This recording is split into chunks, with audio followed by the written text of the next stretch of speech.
Hola, chicos. Hello, Year 10, and welcome. I'm here today to talk to you a little bit about home learning and what you are doing at home to prepare for September.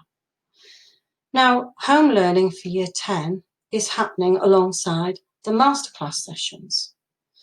I was in school last week and it was great to see so many of you. The enthusiasm was great and what you actually achieved was also fantastic. So I'm hoping over the next few weeks I will be seeing more of you in school for these sessions. So, first of all, hopefully, a little bit of reassurance. So where are we now? There are 5 Edexcel GCSE themes, and we have completed the first 3. We have still to complete Future Aspiration Study and Work and International and Global Dimension. These themes are smaller, and we've still got time to finish all the course content, so you don't need to worry. We've got this. So that's the good news. We are still on track to finish the content. So what have you been doing at home? Hopefully completing the home learning packs. You should have had 4 packs. They are packs on school, holidays, free time and local area. Now, in your latest pack, I'm going to look at some examples of tasks that have been set that you can complete. Many of the tasks are self-explanatory, but I just want to look at this gap fill activity. Now, first appearance, it is simply a reading task, which is essentially what it is. However, you can use your knowledge of grammar to help you with this sort of task.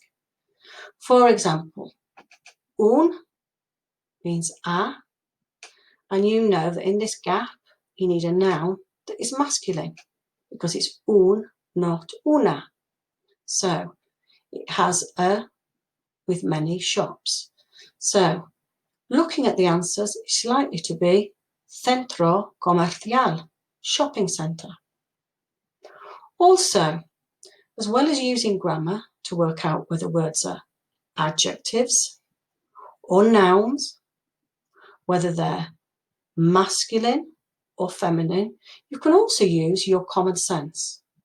So for example, if we're talking about our town and you can see los aviones, yes, you've got it, aeroplanes, then in this gap, the answer is likely to be aeropuerto. Phenomenal. Excellent work. So now we move on to writing tasks. You will have been asked to complete a writing task, write between 80 and 90 words about your town, include what you did, what there is, and what you're going to do at the weekend.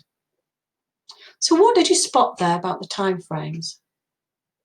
Hopefully, you will have noticed past, present, and future. And you know that to do really well at GCSE, you need to include 3 time frames.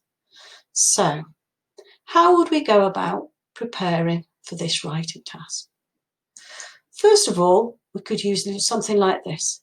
This is called Give Me 5, and you could use 5 past, present, and future tense structures to help you structure how to start sentences. So we've got I went, fui. It is, you would know, es, if that's a gap for you. I am going to, voy a. So I am going to go, voy a ir. Okay? Adjectives are a great one to practice brainstorming because they're going to be used all the time when you're talking about your opinions. Star words, game changer words, really useful to know, and they are in the knowledge organizer at the end of the work pack. So, lots of ideas to help you structure that writing task. And if you complete that writing task, please do send it in and I will give you some feedback. So, hopefully, I will have answered your questions about how you go about home learning at the moment at home. So, this is our email address. If you want to ask any questions, please do use it. That's what I'm here for. Also, especially written work, send it in and you'll get some feedback. But most of all, don't panic. We're all in this together and we're going to get there. Bueno, ya está. Espero ver a todos mis estudiantes de español en septiembre. Adiós, chicos.